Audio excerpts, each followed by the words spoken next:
So, has your specific person ever said that they've needed space? Or are you wondering if you should text the person or you should get them to text you first? And if they're not texting you, I also talk about how you can fix that. As well as I do talk about the 30-day no contact rule. However, it is at the very end of this video because I nearly forgot to talk about it. So it's at the very, very, very, very end. So please watch to the end to see what I say about the no contact rule. So let's get started and talk about that today. Amanda here from createyourfuture.co. So today I'm going to answer a question from the Patreon group. And the Patreon group is Amanda's Law of Attraction discussion group. It's not an unlimited coaching group. Please understand that we will help you there to identify what you need to do and how to help you find your blocks. However, it's not coaching where we will find your blocks and give you an action plan. But if you want self-help and you're just not sure what you need to do, then you've definitely joined the group and we will help you out with guiding you on what you need to do. So, so the question in the group was, what do you do when your specific person basically asks you for space? Should you contact them? Should you not contact them? Okay, so I'm going to answer that question. Plus, we're going to go into, basically manifesting a text.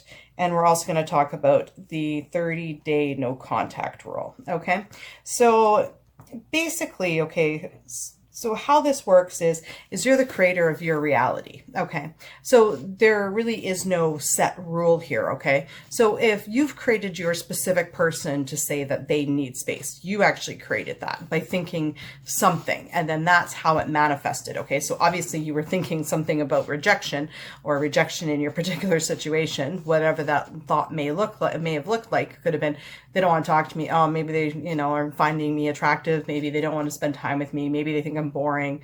Whatever the thought was, it manifested as them saying that they actually needed space. Okay. Now, should you contact them? Should you not contact them? Well, if you're going to maintain the thought that they want space, then contacting them is only going to push them away. Okay. If you're really going to maintain the thought that they want space and hold on to that rejection story, contacting them is only going to push them away. That's the same thing when, we are, say, manifesting or wanting to manifest a text message from somebody. Okay. If we're holding the story that we're scared to message them first because we're scared they're going to reject us, well, then guess what? We can never actually manifest that text message back into us. Okay. Because if we're holding that fear, a fear of rejection, then we can't actually get them to message us. Okay. Same thing if we're scared that they've asked for space and we're scared to contact them because they needed their space, that's going to push them away. Okay. So what it comes down to is, if you were to change the story and say to yourself, well, you know what, he says he needs space. Well, yeah, right. He doesn't need space. He just said that because he was upset. Of course he wants to talk to me. Gerry will always talk to me. Well, then, if you contact them after changing your story and talking yourself out of the anger and fear of rejection and all the hurt and pain, then yeah, no problem that you can contact them and that's not going to push them away. And see, I know this for a fact because I used to have this one ex-boyfriend. We didn't have the best relationship, okay?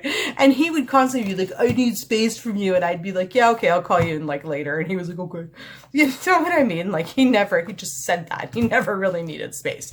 So, it depends on the dynamic of your relationship and how you created the person. Me, if anyone says to me, oh, I need space, I'll be like, yeah, right. Whatever. It's like, I'll call you in 5 minutes. Because for me, I'm like, well, if I created them to do that, then I'm not going to be upset about it. I'll just change it and be like, no, you know what? They do want to talk to me. It's the same thing when you're trying to manifest a text message from somebody. Okay. And you don't have to message them, okay? Because if you have this feeling that, they're going to reject you and they're not going to pick up the phone, so you want them to message you, well, A, you're never going to get the message. And even if you do text them, they're not going to want to hear from you. They're going to be like, no, bye-bye. They may not even answer the call. You're going to get rejection. Whatever happens, when you make that call, you're going to get more rejection because that's what you're fearing. That's what you're scared of. That's what you're creating. Okay.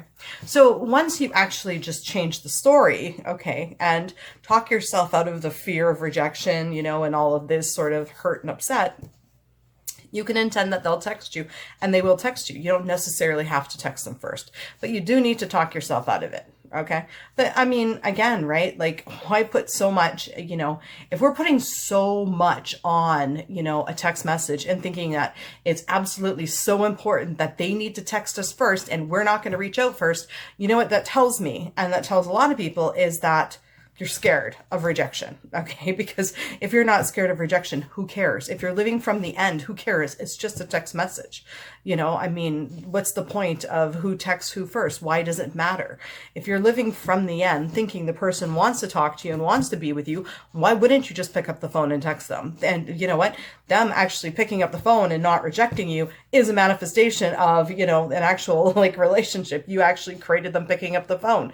So, I mean, don't put a big deal on, the actual communication, like the text message, I mean, there's been people that, I've wanted them to text me and they haven't texted me. Finally, I just picked up the phone and I've been like, hey, what are you doing? And they're like, oh, not much. How are you? Right. And like, everything's fine. Okay. So, ask yourself, why are you putting so much, into them having to text you? Is it the story that, oh, well, you know what? I want them to text me first because they rejected me. So I think they have to come crawling back to me.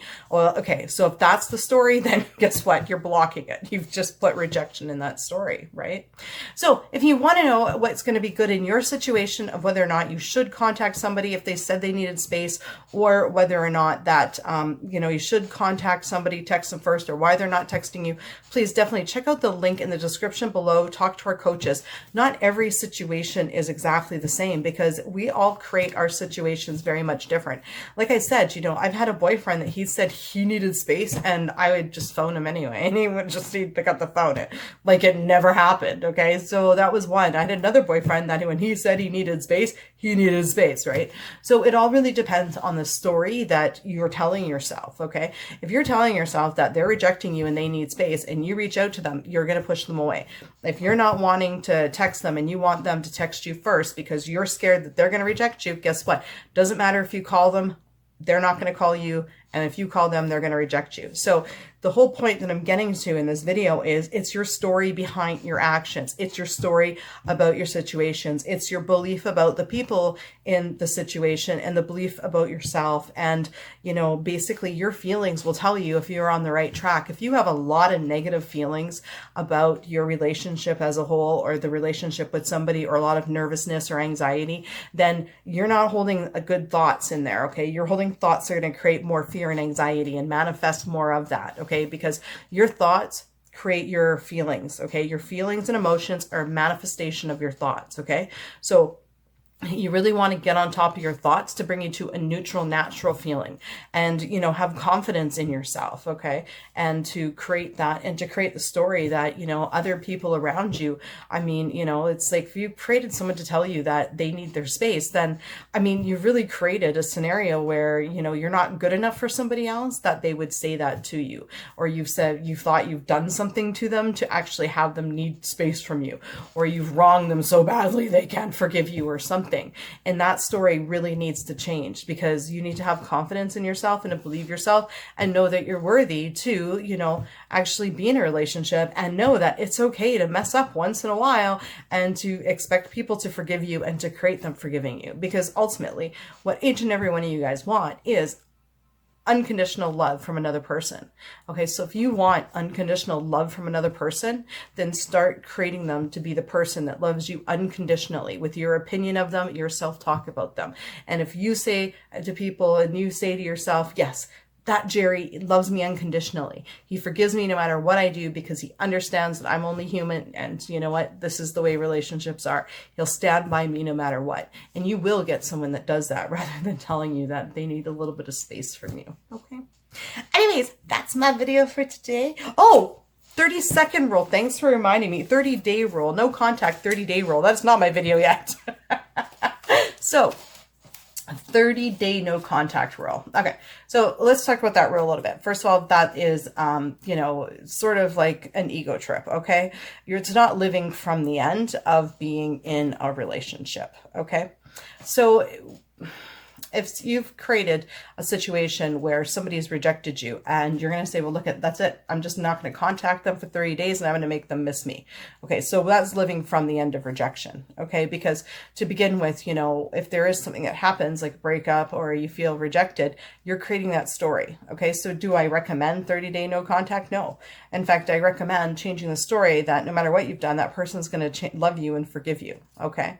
So, you know, now if you say and you create the belief, okay, that, you know, going 30 days with no contact is going to work and they're going to come crawling back. Well, then guess what? It is going to, because you're the creator of your reality. Okay. So if you create the story that the 30-day rule is going to work, and if you don't contact them for 30 days and it works, okay, great.